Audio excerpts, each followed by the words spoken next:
Most of the year, like many holy teachers of his time, the Buddha would walk from village to village, teaching, answering questions, and talking with all sorts of people. One day, together with some of his followers, the Buddha arrived at the town of Kesaputta, home of the Kalama people. The news spread of the Buddha's arrival. "The Buddha is here! An enlightened one is here!" They had heard about this teacher, a man famous for great wisdom. Everyone wanted to see him. Respectfully, they sat down around him. They had a burning question. Sir, we often have visits from holy teachers. Each one tells us how to live our lives. Each one tells us that they are right and the other teachers are wrong. Some say, if you want to be happy, it's very important to burn the right kind of incense every evening. And other holy teachers come along with their ideas and say they are right and the other teachers are stupid. We don't know who to believe. How can we tell which of them is speaking the truth?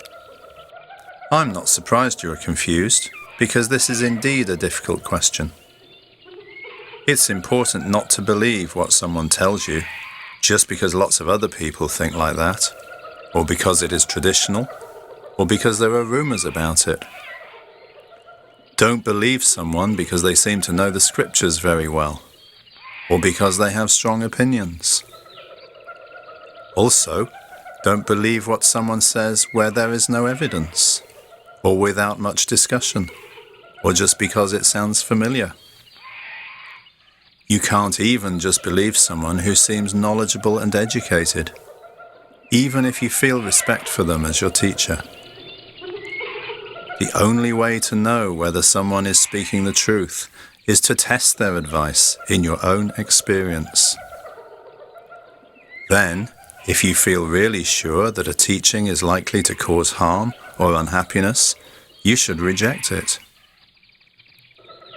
If following a teacher's advice makes you feel greedy or angry or full of hatred or confusion, is that helpful? No, certainly not. Ask yourself how things might turn out if you follow a particular piece of advice.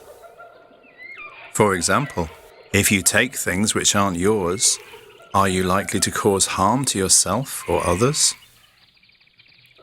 If you speak untruthfully, or cloud your mind with drink or drugs, are you likely to cause harm to yourself or others?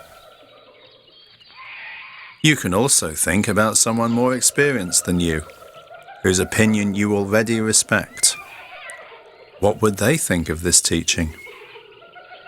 If you really think following a particular piece of advice would help you and others become happy, then go ahead, follow that advice. If you found that following a piece of advice helped you to avoid greed, hatred, and confusion, such a teaching would be helpful, wouldn't it? Yes, it certainly would. A person who is free from greed, hatred, and confusion will feel much better. If your mind is free and peaceful, and your heart is full of love and compassion for the whole world, you will experience great comfort and happiness. I have asked you to look to your own experience to decide whether something is worth following or not. But when it comes to the problem of what happens after death, it's not possible to do this, is it? There are so many views and opinions, but how can we know in our own experience? However, remember what I have taught you today, that living ethically, with kindness and wisdom, leads to your happiness and well-being. This is true for this life, and if there are future lives, it will be true for those too. So, regardless of what you believe, the important thing is that you are trying to live with a clear mind and a kind heart, and that you consider the consequences of your actions for yourselves and others around you. Fantastic, sir. Fantastic. It's like someone lighting a candle in darkness. The Kalamas were so impressed and grateful at the Buddha's answer. They decided to go home and live by his teachings.